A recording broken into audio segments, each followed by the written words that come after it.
I don't think we've ever watched a movie and been this confused, and Mm-mm. not in a good way. 28 years later, The Bone Temple might have been the weirdest movie we have ever seen, and I still don't know how to feel about it. Mm-hmm. I am your host, Aaron Haig, and beside me is, Your other host, Libby Collins. and welcome back to the fourth episode of the Forget Forget the the Critics critics. podcast. Today, we are going to be breaking down the 28 years later Bone Temple movie. It just came out, as well as The Rip, which also did come out.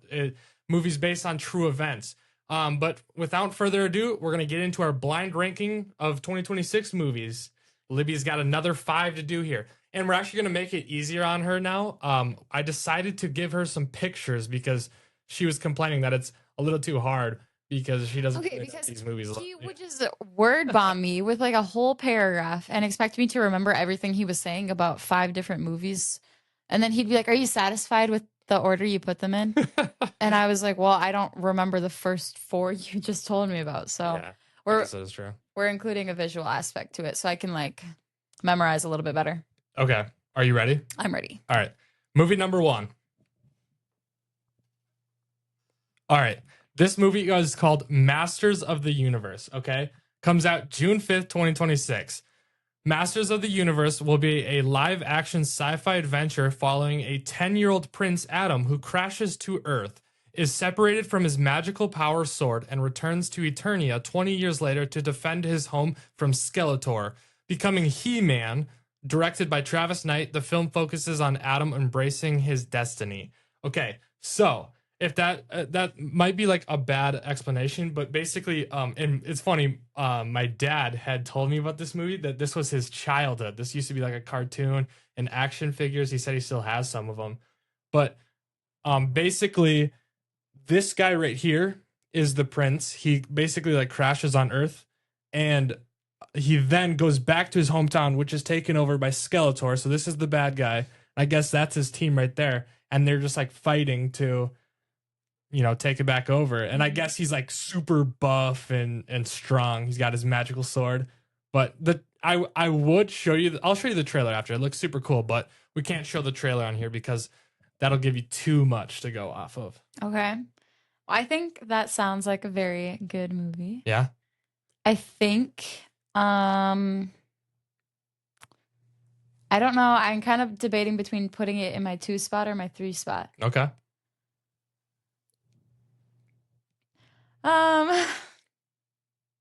We'll go 2 spot. 2 spot. Woo. That's No. ambitious. I take it back. We're going 3 spot. Okay. That's a good spot, middle ground. Yeah. All right. So this movie, what? Was that funny? Yeah. Okay. Obviously, I laughed. All right. I'm getting flamed over here. So it is the 24th of January when we are recording this. This movie came out yesterday, but I wanted to include it because I thought it sounded like an interesting movie, and it is 2026, so we're gonna count it. But it's called Return to Silent Hill. When a man receives a mysterious letter from his lost love, he is drawn to Silent Hill, which is a town, a once familiar town of his, now consumed by darkness. It is based off of a video game. That's about all that I could find about it. Really? Yeah.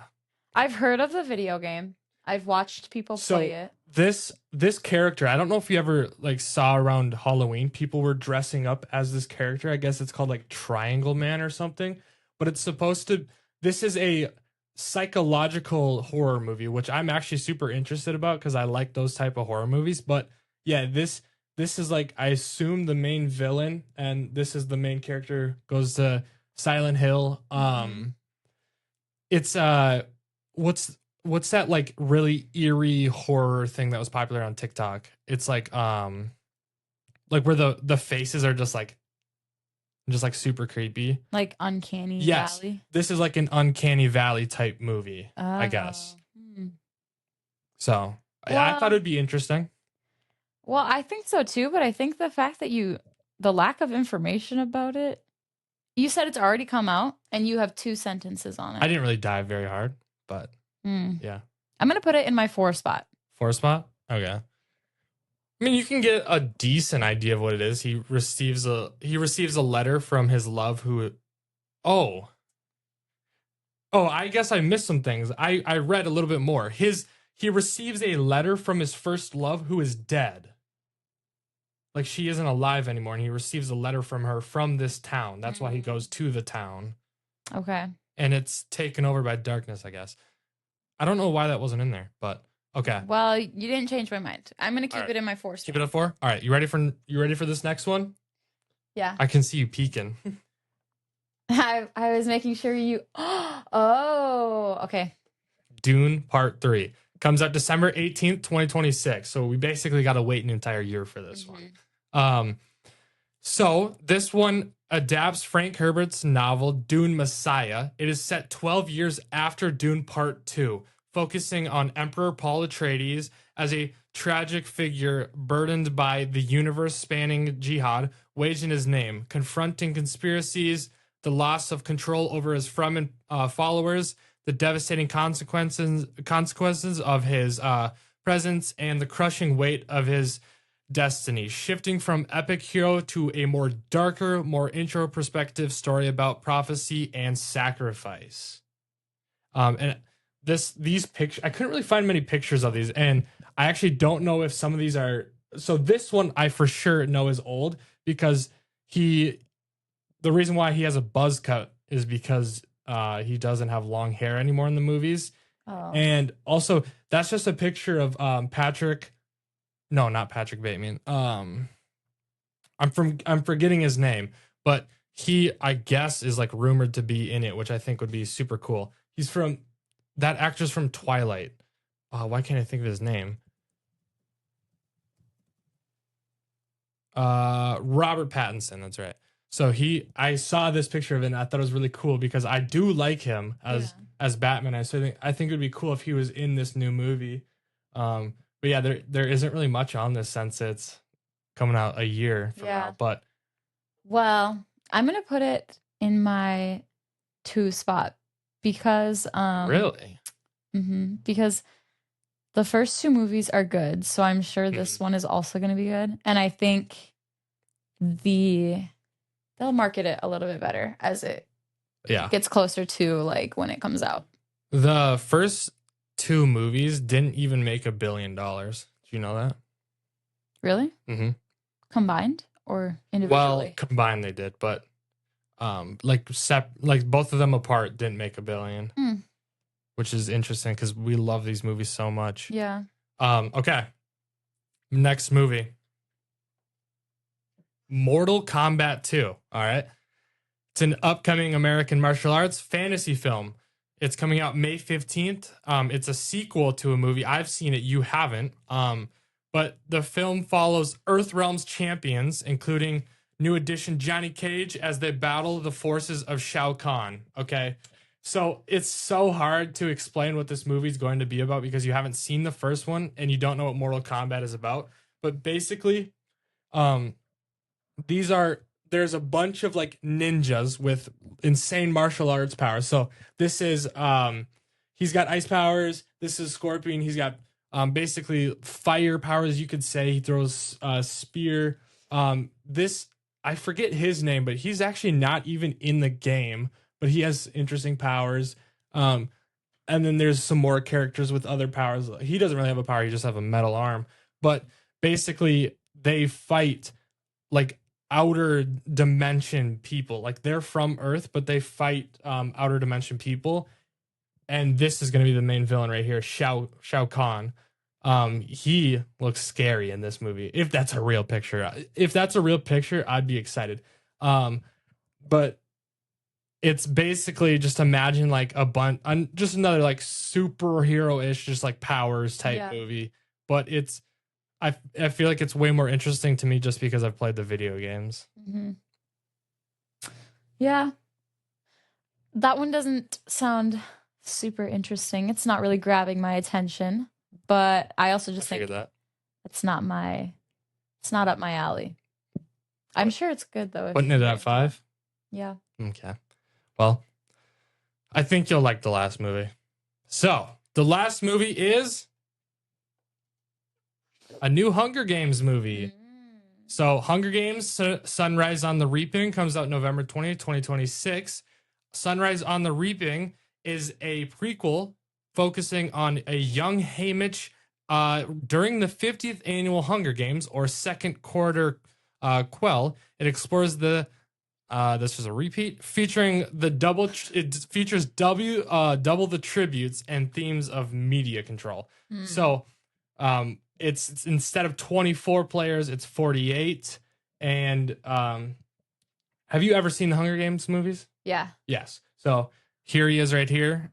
He is the one who was basically coaching the girl and the guy in the first movie. I just searched their names up. I can't forget. Katniss. Yes, Katniss Everdeen and Peeta. Yes. So he coached them, and now there's his young actor.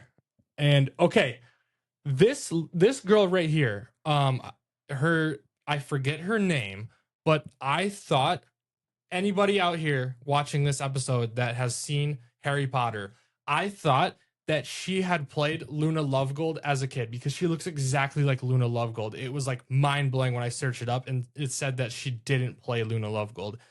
Crazy to me. And then I saw that some people were saying that she should act as Luna Lovegold in the new HBO Max series that's coming out for Harry Potter. And I'm behind that because she looks exactly like her. And that's crazy to me. But yeah, this movie is going to be about him as his younger self. He goes into the games and he like was the first one to figure out that in the games there's a force field around the entire place, and he actually uses that to his advantage where there's like one of the final battles, he uses the force field around it to his advantage by someone throwing an axe, and he dodged it and it bounced off and came back and killed the person who threw it. Okay. And he ended up winning in the end, and the people who make the games thought it was cheating, and so they slaughtered his entire family.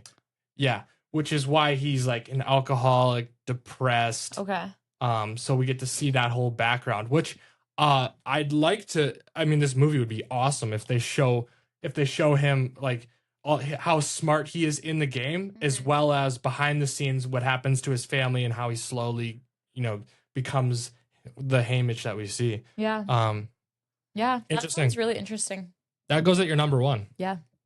Now, rethinking about all these movies, would you like to rearrange them at all? No? Really? I think they're in a good spot. Interesting. Okay. I think for all 3 weeks that we've done this, you haven't switched them up. I think maybe last week you did 3 and 4, but that was it. I think that's because I don't know what I'm going, like, I don't know what to expect with the movies anyways. So Yeah. I'm like, even just by like hearing the names of other ones, I'm not like, oh, that sounds more Mhm. interesting. I give each movie the benefit of the doubt. Yeah. I feel like I judge movies by the cover. Like, you're not supposed to judge a book by its cover, but I do that with movies. And so like I probably wouldn't even like Masters of the Universe for instance. I didn't even know the background of it. Like, my dad told me like what it was about and that he had seen it as a kid. I literally just saw a picture of the cast and kind of like some of the villains, and I was like, oh yeah, this is going to be a good movie. Like, Skeletor looks crazy good. That looks like an amazingly character. It looks like a good character. So I would like to rank these now. So I'm going Dune Part 3 at 1. I love Dune. We're going Hunger Games at 2. I loved watching the Hunger Games movies. And then I'm going Mortal Kombat at 3, sorry. And then I'm going to go Masters of the Universe at 4, and then Return to Silent Hill at 5. I feel like this was a strong group of movies. Mm-hmm. Like, they're not, I feel like some of these aren't like well-known movies. Yeah. Like Return to Silent Hill, Master of the Universe, Mortal Kombat. But I feel like they just sound so good to me. It's interesting. Like, I hate to put Return to Silent Hill at 5 because it sounds like such a good horror movie to me. But there are just so many good movies in this list. Yeah. So, well, you made the list. You did that to yourself. No, I did. I also wanted. I was debating on putting Dune Part 3 in the first week, but I was like, no, there's way too many good movies already in that one. Like, there's Doomsday and Spider-Man. Throwing Dune in there was like, bro, you just put like 3 powerhouse movies into one a week. But all right, are you ready to get into the 28 years later? Mm-hmm. So this is going to be interesting, guys, because we might get flamed for this.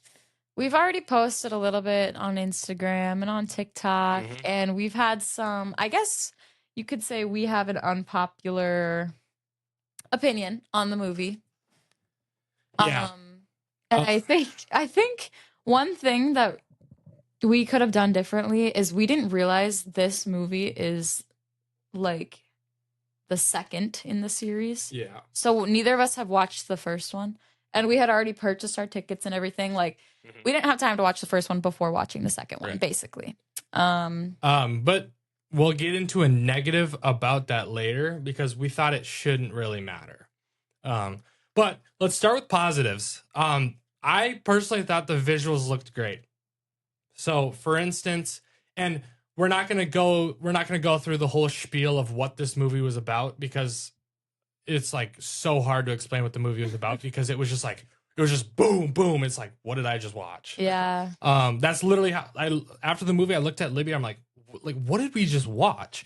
Basically, it's a virus infects people, and these people, instead of seeing you as a human, they just see you as just some like They see you as something scary. Like instead of seeing you like being afraid because you're like being chased by them, they see you as like a threat, kind of. yeah. Like, And then they just maul you to death. yeah, they grab your like jaw and rip out your spine from your shoulders. Yes, that was insane. Nasty. So yeah, I guess that's the movie. And then it's kind of like satanic, I guess. Like there's a group who believes that this virus was sent down by Saint Nick himself, which was weird. Mm-hmm. So then you like follow this group, and then there's this doctor who also figures out that he might be able to fix this virus. Yeah. So you see a little bit of that action. But that's basically the movie. And then there's a little bit of Cillian Murphy snippet at the end, which I loved. So I thought he was going to have way more screen time. So did I. I was so surprised. So did I. Yeah. I was disappointed in that. But okay, let's stay on track here. The fire scene. You remember that? The fire scene at the very end of the movie. Yes. I remember feeling a little bit disturbed because Really? because the doctor guy literally was dressed up like he took on the role of Satan. Like he was Yeah. acting like Satan. He was playing this crazy music. There's fire everywhere. Like, Yeah, I guess I don't really like I didn't really pick that up because I just thought that it was cool. I thought the dancing was a bit weird. Like if I was one of those Jimmies, like if I was one of the Jimmies, yeah. I would have been like, why is this guy dancing like this? Mhm. But I thought like the entrance was eerie, like him walking in between the skulls. I was like, oh, this is kind of creepy. And then Yeah. like the fire around the ring and him like twirling that thing and the fire Yeah. going everywhere and like him climbing that whole scene all together. Everything looked amazing. The music fit perfectly. Yeah, it was a very like everything felt intense. The music Yes. made you feel intense and you're like, what's going on? I don't know. Yeah. And then the barn scene was a great looking scene with like the barn going up in flames. And also a positive from the barn scene is a lot of things happened that mattered in the movie. Yeah. So That's true. with this like this Satanist group that believe that Satan is the one who started this whole thing, there's one leader who claims to be the son, and then he like recruits children, I guess, which He, is like- also weird. Yeah, he'll like come across people and then he's like, if you can, he'll be like, pick one of my jimmies. Oh, because he thinks Satan has 7 fingers. Yes. And so he and his group of kids he recruits, there's always 7 of them. And they identify as the fingers. And then he meets someone new and he thinks they could be a good addition to his squad. He says, pick one of the jimmies and challenge them. Mm-hmm. Oh, that's the other thing too. As soon as you get recruited, you like he names you Jimmy. Yeah. Everyone's name is Jimmy, except for there was one girl whose name was Jemima. Well, all of them had like a separate version of Jimmy. It was like Jimma, Jimmy, or just something stupid. Yeah. Yeah. But I'm at a loss for words even thinking about the movie. I mean, someone who has seen both of them, would it make me feel any different if I've seen the first one? Because I truly want to know. I think it would because People on TikTok were saying that it was such a good movie, and I think if you had seen the first one, we should have watched the first one after watching the second one. So here's the thing, and I don't want to see any comments about, oh, you guys have no taste in movies. We do, guys. Here's the thing. This movie, like, I can see the potential in this movie, but my problem is like the beginning, like, 3 like scenes, I don't understand why they're in the movie. Like the beginning where the whole Jimmy scene where the new kid kills the one guy and you're just watching him bleed out. Yeah. Like, I guess it's necessary to understand the group, but it just felt so random to me. And then I kind of don't feel like we needed that. I don't think Yeah. so. The little boy's name was Spike. yes. I don't think we needed. Well, you know what? Maybe that was needed because throughout the whole movie, you could tell that Spike was very nervous and very grossed out. Like Yeah. when he would Sure. watch the other Jimmies attack other people, he was like throwing up and hiding and crying. Yeah. And he was a really little kid compared to Yeah. the other ones. He was probably like, I don't know, like I would guess he 13? was like, yeah, I was gonna say 12. Yeah. He seemed pretty young, so I feel like that scene actually was necessary for showing how he kind of just got roped Yeah. into this and it's not something that he wants. But I'm also wondering like that scene had no context. They were in an abandoned Yes. like amusement park, so I think they were sitting in like a pool, like a drained out pool, Mm-hmm. and all the Jimmies were circled up and Spike just had to fight one of them. And I'm like, where did they find Spike? Was he Yeah. just wandering on his own? Was that in the first movie, you wonder? Maybe. I don't know. It could have been. But maybe in the first movie, Spike's family was like the main characters and it was like a cliffhanger where the group ended up killing the whole family and you had like an attachment to them and you're like, no way they killed all of them. And then it ends. And you didn't realize Spike snuck out the back door. Yeah. Maybe. I don't Maybe. know. It would make it so much better if we knew that. Oh, we should have watched that But then first also, movie. like, I didn't like where Samson, who was affected by the virus, if you he ends up just like ripping that guy's head off. I was like, is this really needed? Yeah. Like, there's so much gore in the movie, and that just adds on top of it. Like, oh, it's actually crazy to me how people like to watch that. I mean, I don't think it's affecting me. I'm just like, I'm sitting here and I'm just watching this guy's head get ripped off with his spine, and I'm like, is this necessary for the movie? The guy was a completely random character. Yeah, he like had no. we literally saw him for 10 seconds. He was like looking for food in the forest. Imagine, Wasn't he? Yeah, Just like walking, literally, and he then was hunting. he heard a little branch snap, and he's like, and then boom, he's getting chased. That scene was scary. Yeah. Like it actually got like jump scared me. Yeah, it 'Cause was. He like scary. turned around and all of a sudden like 5 people start sprinting at him trying to rip his head off. Yeah. You know what though? Maybe that scene was necessary because when Samson, the zombie, was chasing this guy, the guy was on the ground like he had fallen and he looked terrified, but then it showed you how he looked through Samson's eyes and he looked like a monster, like he looked scary. So Yeah. you can see how Samson would like feel the need to attack him. Yeah, I guess so. And later on in the movie, the doctor guy is like having all these theories about what the zombies see. And he's like, well, how do you see these people? Why do you attack them? Do they scare you? Is there something going on psychologically? It was all, you know what? It all did kind of make sense if you Yeah. really think about it. I guess I have to think deeper about it. Yeah. I'm thinking too close-minded about it. Yep. What else happened? Oh, the barn scene. You see the one Jimmy. What's her official name though? Was it Kelly or Oh, Kelly. Yeah. Kelly? Yeah. So there's this one girl one kid who's a part of this group who she was the most normal out of them and actually like was trying to help Spike. Yeah. She kind of Yeah. took a liking to him. Mhm. And You first see that in this scene. yeah, in like the barn scene, a whole family was kind of, their hands were tied up and the Jimmies started skinning each of them, Ugh. literally peeling the skin Yeah. off their bodies, which was super disgusting.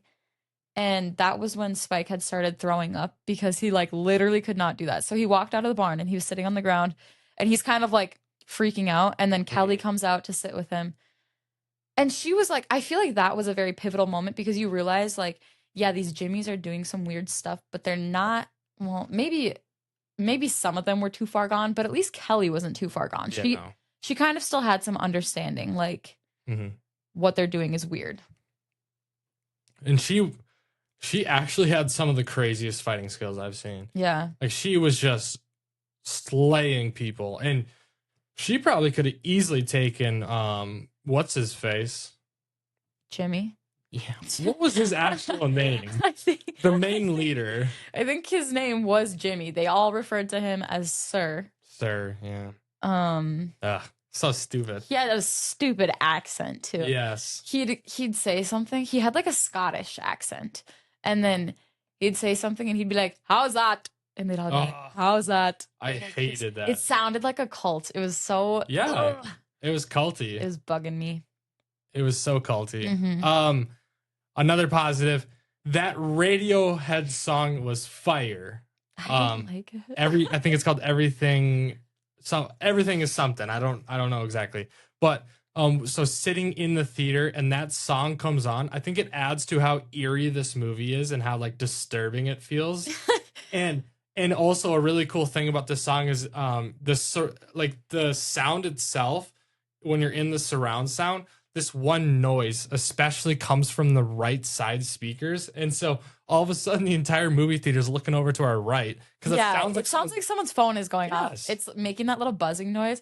I was looking over, you were sitting on my right, and I was looking at you, and I was like, whose phone is that? Like, but I wasn't the only one. Don't worry, guys. Yes, everyone started doing that, and I was looking over at this guy, and this guy was laughing, and he was pointing at the speakers, and then I was like, oh, and I was like, wait, I recognize this sound. And then I looked over at Libby and I was like, this is the music. And you're like, what?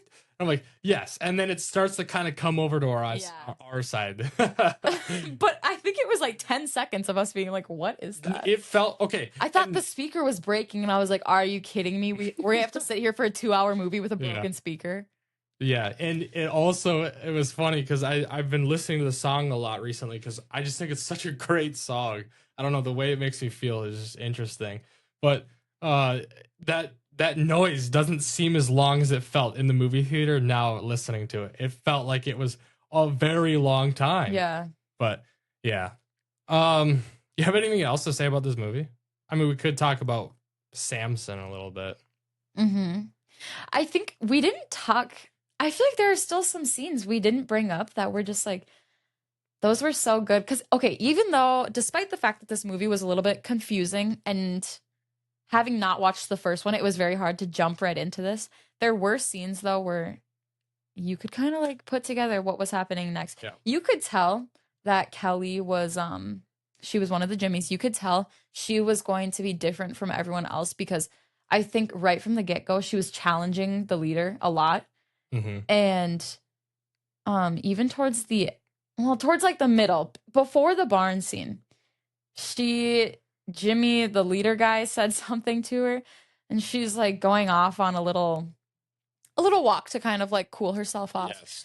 And she's like, you're right, she has great fighting skills. Like a zombie would be running at her, and she'd just be like, and like slit their neck and stuff. Like she was super nonchalant, had a ton of aura. And then she stumbles upon the doctor guy's he has this weird kingdom. It's like dead tree trunks and then also some like stacks of bones. It's the and Bone stuff. Temple. Yeah, it's the Bone Temple. She finds that and she sees him and he's got red skin, so he looks like Satan. He's not actually red. He's covered in iodine because he's a doctor, so he knows how to kind of keep himself safe from the virus. Yep. But she sees him and she's like, she knows that the leader always talks about Satan being his dad. But then when she brings it up to him and she's like, I saw your dad. And he's like, what? Like instantly she was sus. Like she knew that, I think she was kind of seeing through him. And she's like, he doesn't know what he's talking about. He doesn't know this guy. Yeah. She was. So I'm also trying to think deep about her a little bit too, because she was a little disappointed to realize that it wasn't actually Satan. Mm-hmm. And I want to believe that she wasn't actually trying to meet Satan, but just a higher power. Mm-hmm. Because I feel like probably as long as she's known, she's got to be controlled by this idiot Jimmy guy, right? Mhm. And I feel like she wants to meet someone who could put him in his place and meet someone that's truly powerful that she can actually believe in, because she's just being told as someone that she'll never meet her entire life. Yeah. But so I feel like she just wanted to just actually like feel that feeling of meeting someone that's higher power and that she could Yeah. actually believe in. Even like I just don't want to believe that it was actually Satan that makes her feel that way, but it's just, that higher power. hmm I think it was so surprising too at the end of the movie when the doctor recognizes Spike, but it was Yes. never revealed how they knew each other. Like I Yeah. thought Kelly was gonna ask him because the doctor did end up dying. I thought she was gonna ask Spike and be like, "How did who was that guy to you? Was that like your friend? Was that your Yeah. dad? Like something?" It was definitely not like a dad. It was like nothing close. Like maybe they crossed paths somewhere, because if that were like his son, he would have reacted way differently. Yeah, Like he maybe. would have probably like charged at that guy right away. Did it ever say how long they had been living like that? Like how long the apocalypse had kind of been around? Maybe. 28 years. Oh. Maybe. I don't know, 28 years. Oh, you're right. Probably.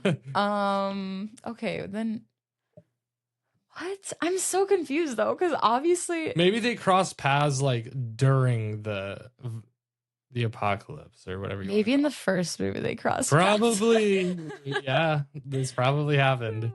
I don't know. Uh Yeah, but that doctor guy, he really was okay.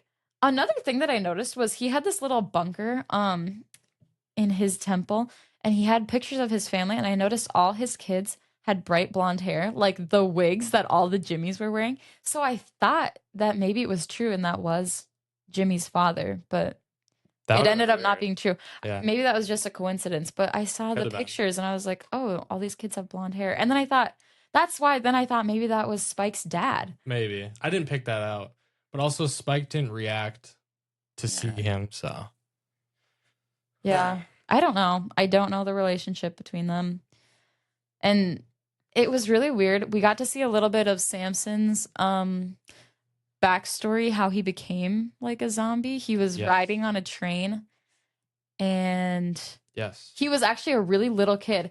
You're right. This had to have been going on for a long time because in the movie he's a huge man, but when he has his flashback, he's probably like Spike's age. Like he's a pretty small kid. Yep. And then he was in that train and he got attacked, and then he ended up fighting off and coming back. Mm-hmm. I wish he would have came back sooner though, because then he could have saved the doctor. Mm-hmm. That's Where do you think he took the doctor? Is there going to be a third movie? There has to be. I think there is, because I mean that was a huge cliffhanger. Mm-hmm. But yeah, I got two last things to say about it, Okay. and then I've got pretty much everything I've said about it. Okay. One thing is, I understand that like Samson being like the zombie, if you want to call him, or this like virus, this host for the virus, they don't really like notice themselves being naked. But why did we have to see his junk so much? I don't know. Like you see it so much, and it's like it's kind of right up. It's like literally in the middle of the screen, like I the know. middle of the frame. It's like he walks on the screen, you're like, oh, yeah, okay. Yeah, like There it it is. makes eye contact with you. Yeah. Like you're staring, and it's staring right back. I saw in an interview he was talking about how during filming, so like obviously it was a prosthetic, and it was connected to like a pair of shorts that he Was it a wore. prosthetic? Yeah. Oh. And he said that it was really weird because even though it was so, detailed and stuff, he said he didn't feel naked while he was filming, which I thought was interesting. Really? If I had like a fake body part on me, I feel like I would still He didn't feel like he needed to hide it. no. Oh, interesting. I thought that was funny. I'd feel scared. I'd look down and be like, oh my, nah, I'll be like, Yeah. oh, okay, it's all right. It's all right. It's a prosthetic. Yeah. But then also like, I feel like this is a niche movie. It's Yeah. like, it's like demonic kind of, and it's just unsettling. So I feel like not everybody is going to like this movie, and I don't think that necessarily means they have terrible taste in movies. No. So I think that's just crazy for people out there saying if you don't like this movie, you have bad taste in movies, because you got to admit this is kind of niche. Like, it was sort of demonic, like all the Satan stuff. People don't mess with that. Yeah. So That, like, this movie made me feel like I had to go touch holy water. Like, it made me feel unsettled. So Yeah. you're right. It's either for you or it's not for you. Mhm. And it's not a problem either way. Yep. Good words. Let's get into the rip. Okay. I'm excited to talk about this movie. All right. If you have anything to say about a review about the 28 Years Later Bone Temple movie, leave them down in the comments. We'll look at them. But let's get into the rip. So, first thing I'd like to say about this movie is I think it's way better than people are saying about it. I think it's overhated. People were like, how did this movie even get made? It's terrible. And I'm like, I think the hate is forced. I think it's a great movie. What did people say exactly that they didn't like about it? Did they say anything specifically? I guess I think people were talking about Matt Damon, how they didn't like how his character was just not really good acting. I thought it was decent. Really? Yeah. I didn't notice anything. That's what I thought too. And like, also, I guess it's not like, this concept of a movie isn't very original. Like, it's unoriginal. But I like it because it seems similar to movies I've seen. For instance, I have this written down. It makes you think like it's an Ocean's movie. If you've ever seen Ocean's 11, where in the end they kind of like call up the guy and they're explaining like what happened, and you get the flashbacks of what actually happened. I think this has the similar feel to it, where they're kind of like talking in the armored vehicle about what happened, and I'm like, oh, this is sick. And it was like plot twist after plot twist. Like, it was, yeah, it was awesome. That's why I think the hate is so forced, because I thought that twist was good. Because you can't tell me you watched this movie for the very first time and you knew who was actually in the wrong. Right. You knew who killed, what was her name? Jackie? Mm-hmm. Because that kind of is what they were trying to figure out, was who killed Jackie. It all was like a setup. Yeah. So, I don't know. If any of you claim to have known right away, you're lying. I know you're lying. I'm gonna have to jump behind that too, because like, there's no way you instantly go, "Yep, Mike is the sus one." Yeah, you don't just think that. Oh my gosh, hold on. I think we're getting ahead of ourselves. I think we need to talk about our positives. Okay, all right. We need to list like, because this could get into like negatives, and then I feel like we describe the scenes after. All right, we'll keep going. I think so, to go along with, if you're lying if you think that Mike was the sus one, because I think that is because this was really good at selling Matt Damon's character, who is LT. He seems like the dirtiest cop ever. Everything he does, you're like, that's so weird. Why are you doing that? It's dirty. Yeah. And Ben Affleck's character, the sergeant, he's constantly calling him out, like, yo, this is not protocol. This is not what you do. Even if you don't know what cops should do in this situation, the sergeant is straight out calling him out. He's like, you shouldn't be doing this. You should be doing this. Why aren't you doing this? And you see these two best friends actually clashing, and that makes it feel so real. Yeah. And also him lying to everyone in the beginning. They're like, how much is this? He's like, oh, 150K, 300K, 75K. You're like, wait a minute. Yeah, so you're instantly like, that's weird. Nobody actually knows the real amount except for him. He probably wants that money for himself, and you think it's so sus. But it was part of his plan. But I will say, I didn't like call out saying that Mike was going to be the sus one, but I had it up until Matt Damon had, I'd say until Matt Damon's character had gone out in the street and was calling out Mike for being a rat. Do you remember that? Up until that point, I still thought that his character was just trying to be like smart. I didn't think he was actually being a dirty cop. So like, even though he was on the phone with the major and saying that's 150K instead of telling him it was 20 million, even though he went into the garage and said that, hey, we're gonna make something happen here. Mhm. I still thought like I was like, no, he's doing something here. Like he's not actually being a dirty cop. He's trying to be smart here. I had thought that. But then with that scene outside with Mike when he's being really weird and he didn't care about the sergeant anymore, I was like, wait a minute. I was like, no, this is real. Like he's actually dirty. And then everything flipped on me. I was like, no, that makes sense. That makes sense. But no, I was right Yeah. all along. Mm-hmm. You're lying. I had no idea about the Mike part. But I did say I don't think he's actually a dirty cop. I kept saying that. I was so confident that he was a tool. I was like, what is he doing? He's gonna lose his job. Wasn't I saying that? I was like, Yes. he's gonna lose his job. I Yeah. was worried for his employment. Oh my Mhm. gosh. And then too, when they started explaining that his son died of cancer at 10, his wife left him. I don't know. I don't remember. Yeah, I think he lived alone, but basically he had nothing to lose. Yeah. So, yeah, It sealed the deal. it did. It made him look like a horrible person. It did. I like seriously, guys. It made him look like a horrible person, and I believed it. Yeah, me too. Also, I think the pacing of the movie was great. It was a 2-hour movie, and I think that everything aligned quite well. I actually disagree with you on that. Really? Mhm.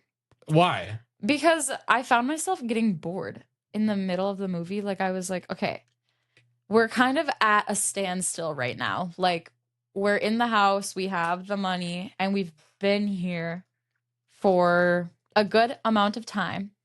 Yeah. We've already been warned, like, twice. Someone has called the phone in the house and been like, you have 10 minutes to leave or we're gonna, like, kill some people, right? Right. And I'm like, get a move on. Like, what are you guys doing? They were just sitting around waiting for something bad to happen. And I thought it was weird. I was like, if they're going to steal this money, because they were like, we need to count all the money at the scene or else, you know, we'll get accused of stealing it. But I'm like, you're going to steal it anyways. So why do you care if you get accused? But that makes it feel like he's a dirty cop even more. Because in the beginning, the sergeant was just like, dude, we're dealing with over $20 million.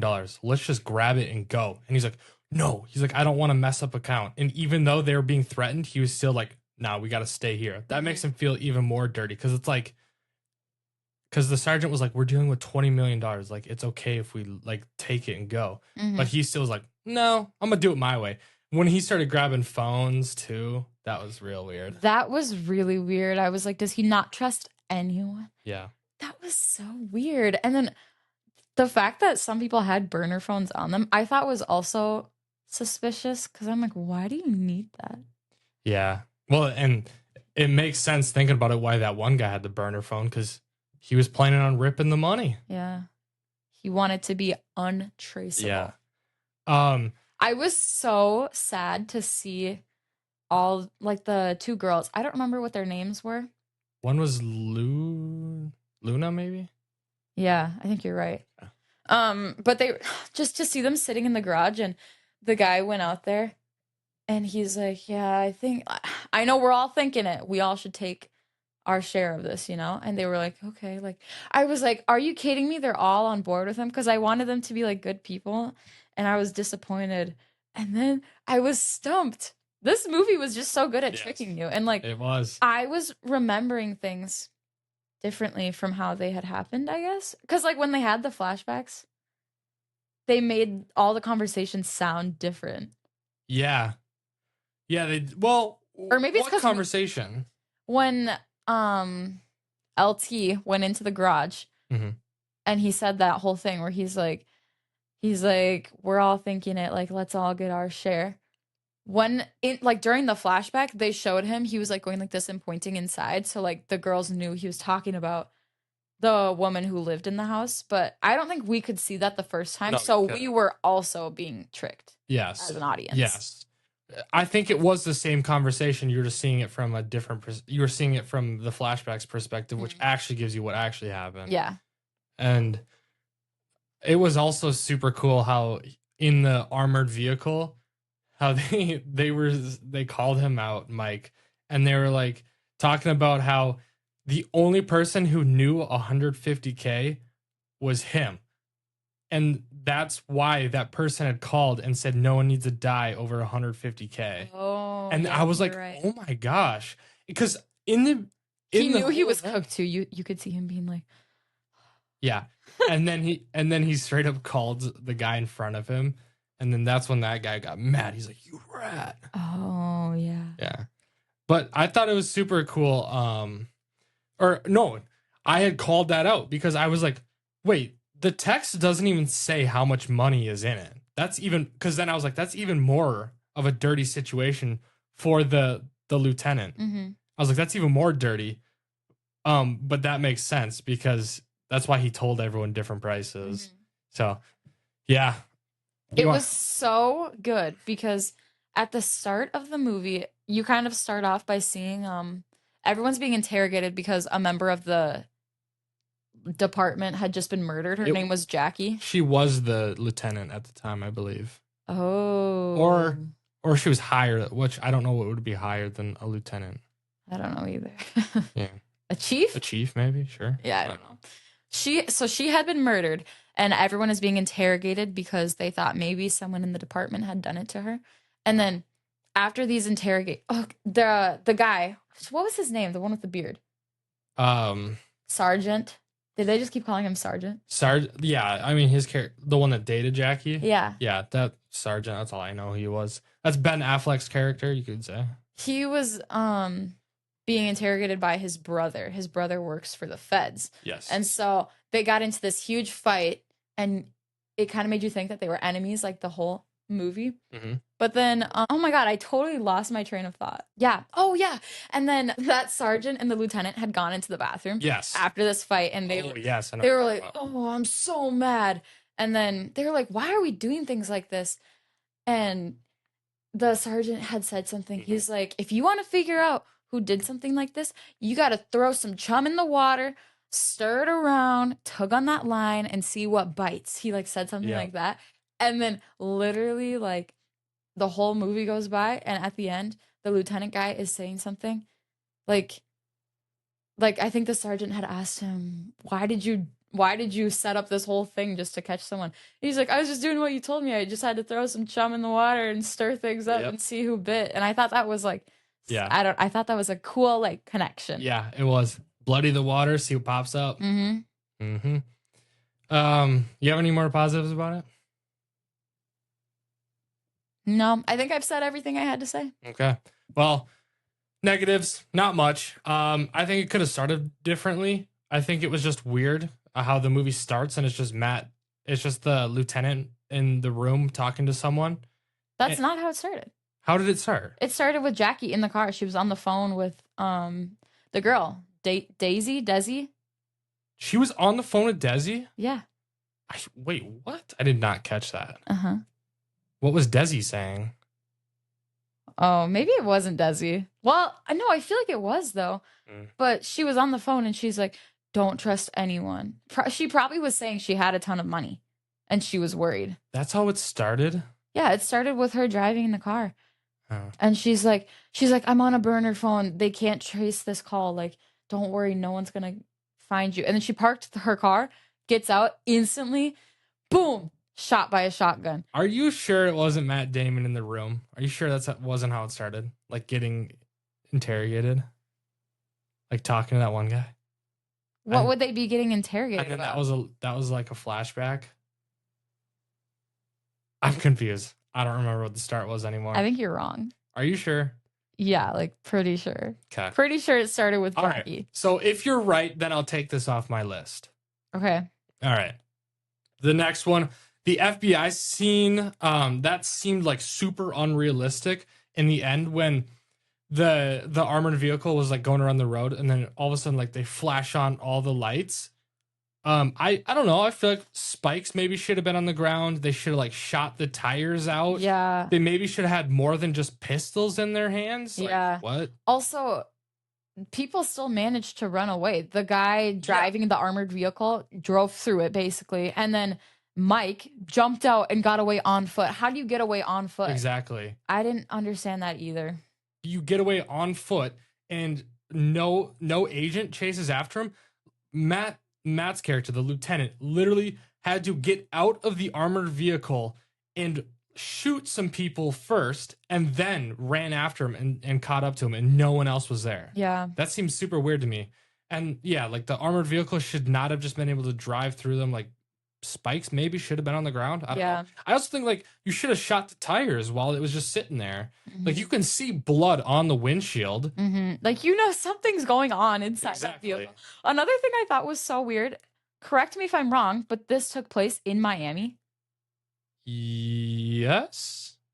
And where was anyone from the public? Yeah, no one. There was nothing ever going on in the background. Yeah. Like, even at this point where the FBI had stopped the vehicles on the road, why was it just the most dark, quiet? It was like an interstate, but it was dark and quiet, and no cars drove by ever. There was never a car. And even when Mike was chased into the swamp, even when they were going from the neighborhood where the house was to wherever this FBI people stopped them, like there was nothing going on. And I'm like, what hour of the night is it where the roads are completely empty in Miami? I didn't feel like that was realistic. Yeah, that's weird. I agree. Yeah, I don't know. See what else I have. I guess you could combine this with the FBI scene, but the sergeant, when he was chasing after the guy in the armored vehicle, he was just shooting at the car. Like, it's an armored vehicle. Why are you just like wasting mags at the vehicle? It's not going to break anything. Yeah. And then finally he shot the tires. Yeah. With a shotgun. But I was just like, why are you unloading into an armored vehicle? That didn't make any sense. I think I called that out. And it really wasn't taking any damage. Yes. So I was like, he can see that it's not taking damage. And the guy in the truck, that was his thing. Like, it was the DEA, and they literally drive around in that armored truck all day long. And so he's driving the truck, and the guy's shooting him with the gun, and he's flinching. He's like going like this, like, dog, you're in an armored vehicle. You literally use that vehicle every single day. None of those bullets are going to hit you, and you're still flinching. Yeah. I think that was just... Who knows? Maybe I would flinch. I mean, maybe. I mean, he was pretty close to him when he was shooting the gun. So he's probably never been in that situation before either, where he's had to actually be like chased down. True. In that truck.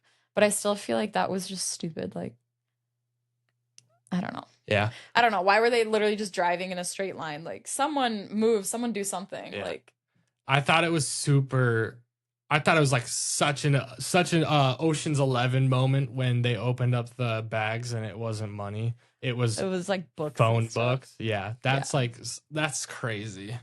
I thought that was super cool too. That was really cool.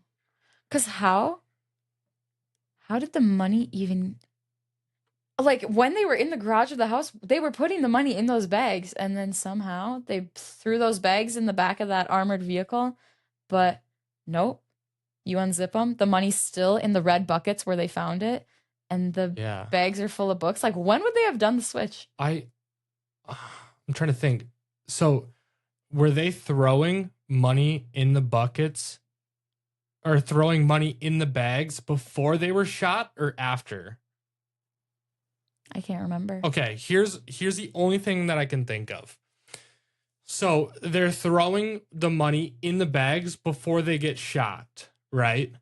And then once they get shot at, then the lieutenant and Mike start running and chasing after him. That's when the girls switch the money from the bags into the buckets and then put the books in the bags. Oh. And you only see them put money in the bags when Mike is present. So when Mike isn't present, that's when they switch him out. Yep. You're right. Oh my gosh. That's really good. I didn't even... Maybe. I bet you're right. Yeah. Wow. I didn't even think about that. Or there was just another time. Like, maybe it happened after they were shot at, but Mike probably just... I don't know. He probably was just out somewhere doing something else. But yeah, I think that's the best thought I could come up with. I think that's a really good thought. Good comms. Thank you. Got anything else to say? I don't. All right. Well... I think that's it, guys. Thank you guys for watching. Subscribe, hit the like button. Comment down below what you think about our reviews on this. If you have any movies that you want us to watch, let us know. And we are on Spotify and Apple Podcasts if you ever listen to those. So check us out. Thank you guys for watching. We'll see you guys next time.